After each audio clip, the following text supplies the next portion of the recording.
ये देखिए थोड़ा सा पानी का बरसा तो इन खेतों में से किसान घर भाग गए, खेत खाली हो गए। इसकी मुख्य वजह है पानी का बरसना। अभी पानी बरस रहा है तो उसका नुकसान किसानों को भुगतना पड़ेगा।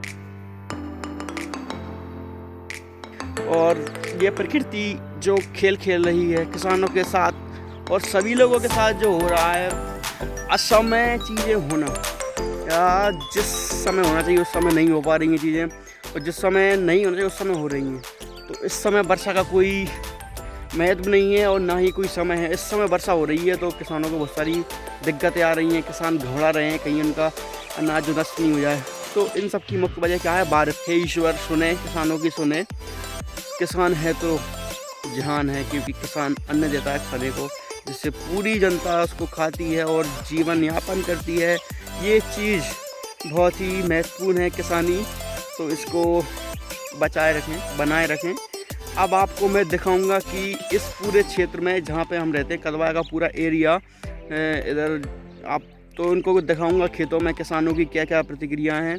मैं खुद मेरी साइकिल पे घूम रहा हूँ और किसानों के वो रिव्यू लूँगा कि क्या क्या वो कहना चाहते हैं, उनकी क्या बात उनके अंदर है, वो क्या कहेंगे। और आप भी देखिए साथ साथ ये पूरा मैं आपको दिखाऊंगा घूम के साइकिल से।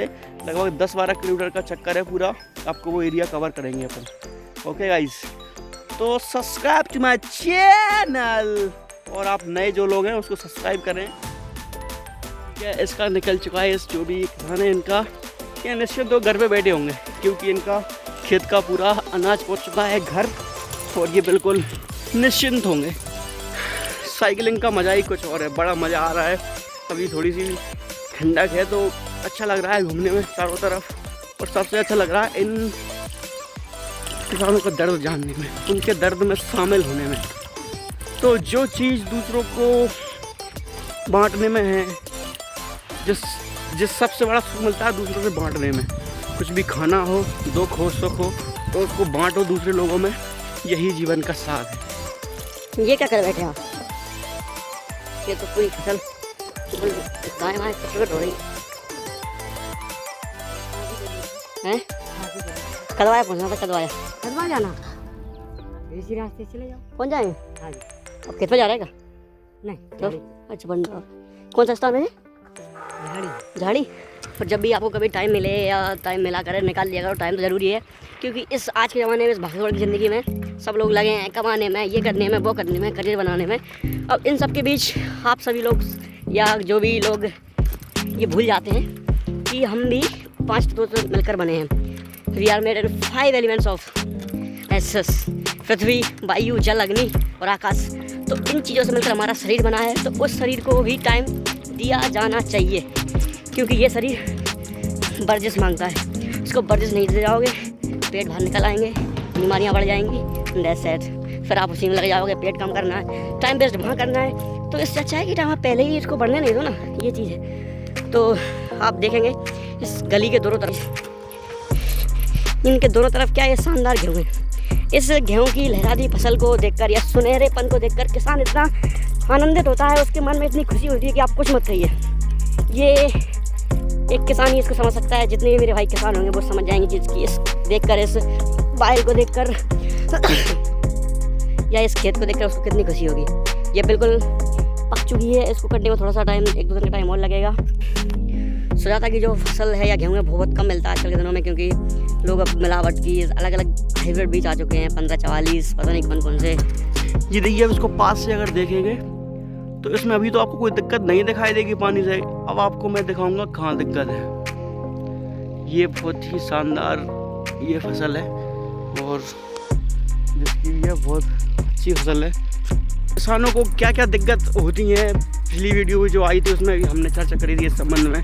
जब चर्चा वहाँ तक सीमित थी जहाँ तक फसल खेत में खड़ी होती है। अब फसल को अब खेत में से ले जाते हैं या फसल पक जाती है तो क्या क्या दिक्कत होती हैं, उन सब के लिए अपन चर्चा तो नहीं करेंगे, लेकिन देखेंगे, आपको प्रैक्टिकली देखेंगे कि क्या क्या दिक्कत होती है, दिखाएंगे आपको।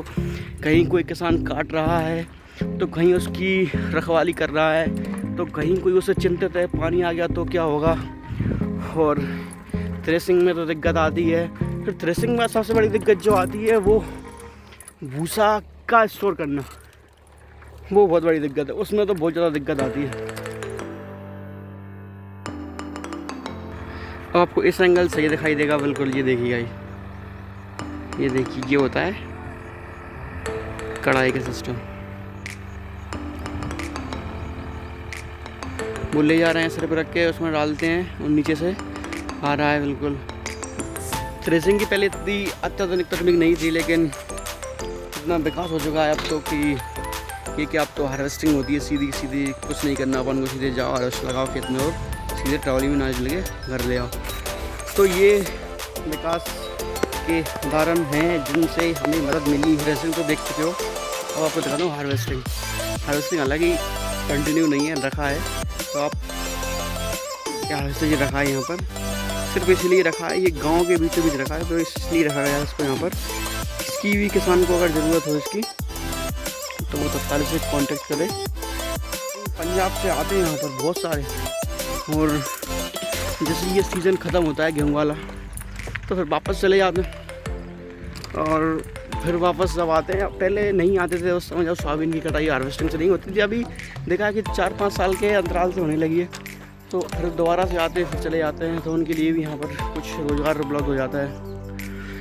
और जिस गाँव में, ये गाँव शायद सेमरी है, तो उस गांव में ये मंदिर बना है, जैसे रोड पे ही बहुत शानदार मंदिर है। ये भगवान शिव की पिंडी है।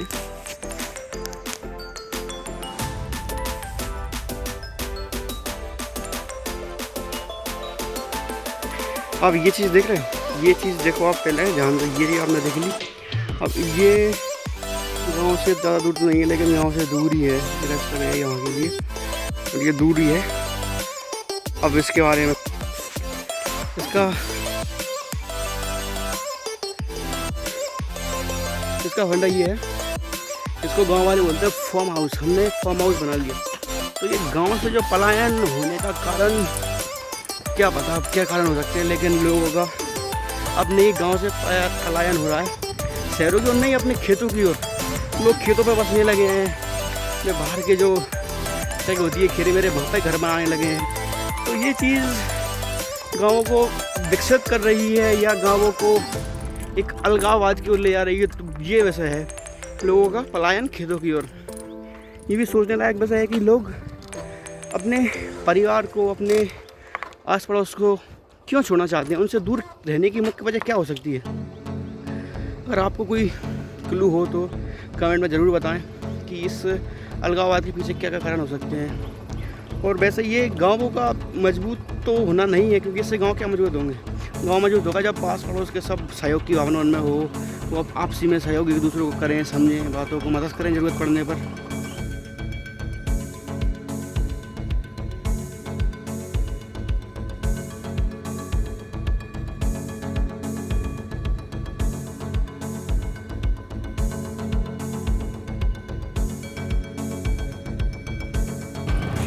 सबसे अगर कठिन चीज़ मानी जाए तो ये है भूसा का स्टोर करना। अब भूसा का स्टोर क्यों ज़रूरी है? क्योंकि गाँवों में ज़्यादातर किसानों के पास या ज़्यादातर लोगों के पास पशु होते हैं। पशु क्यों होते हैं? दुग्ध उत्पादन के लिए। उनका मेन उद्देश्य दुग्ध उत्पादन ही है, पशु को पालना अभी आज के ज़माने में। बट जब पहले के लोग पालते थे पशु, तो उनका अलग मकसद हुआ करता था, जैसे कि एक सामान को वहाँ से वहाँ ले जाने में। तो बैलों को पालते थे तो वो हल चलाने के लिए, बैलगाड़ी के लिए, तो उस समय अलग उद्देश्य होता था। लेकिन अब सिर्फ सीधा एक ही उद्देश्य है, दुग्ध उत्पादन। तो उसके लिए पशुओं को पाला जाता है। इसके अलावा अब उनसे कोई ना तो उनसे हल चलाया जाता, ना बैलगाड़ी ज़्यादातर अब ख़त्म हो चुकी हैं। कोई बैलगाड़ी अब देखने को मिलती नहीं है। ज़्यादातर एक आध दो हैं तो वो मान लो, लेकिन अगर देखा जाए तो पशुपालन का उद्देश्य दुग्ध उत्पादन है, सीधी बात है। तो उसके लिए इसका स्टोर किया जाता है। अब इसका स्टोर अभी करने का क्या मतलब है कि अभी तो पशुओं के लिए चारा है उपलब्ध, लेकिन जैसे बड़े दिन आ जाएंगे, सब सूख जाएगा, पानी की कमी हो जाएगी, तो उस समय इनको उपलब्ध कराना दिक्कत होती है। तो उस समय चारे की इसकी भूसा की सानी बनाकर इनको खिलाई जाती है, जिससे कि इनका पेट भर सके और अपने काम आ सके।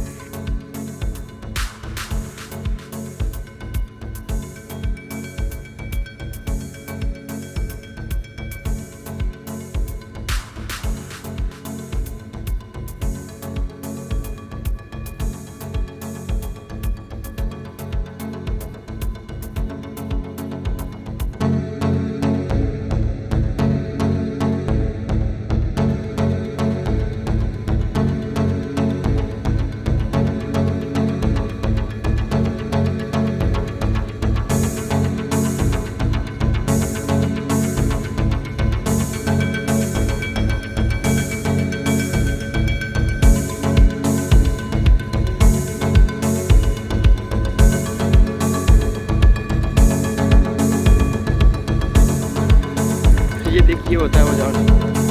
फिर रहा कोई है नहीं है। गैया ओए छे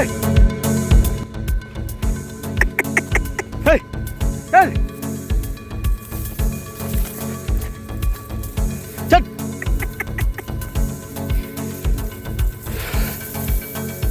सीधे सीधे चल। अब जो होता है खेत में कोई नहीं है, पशु आ गए खा रहे हैं। अब जी पक चुका है ना, जब इसको खाएंगे तो नुकसान तो होगा ही होगा। इसलिए खेत की रखवाली भी ज़रूरी है। अभी जब पूरे तब पशुधन जो होता है वो छोड़ दिया था खुला कि तुम कहीं भी जाओ खाओ, किसी का भी खाओ पियो। इसलिए अब किसान की जिम्मेदारी होती है कि वो अपनी फसल की रक्षा स्वयं करेगा। तो इसलिए खेत पर रखवाली करना भी जरूरी है, समझ रहे हो ना। वो आपने देखा होगा कि पंजाब से हार्वेस्टर तो आते ही आते हैं। अब एक जहाज आता है, एक जहाज आता है राजस्थान से। अब समझ गए क्या उसे? फिर कुआं भी ऐसा पानी भी है, वो वाह पानी मिल गया।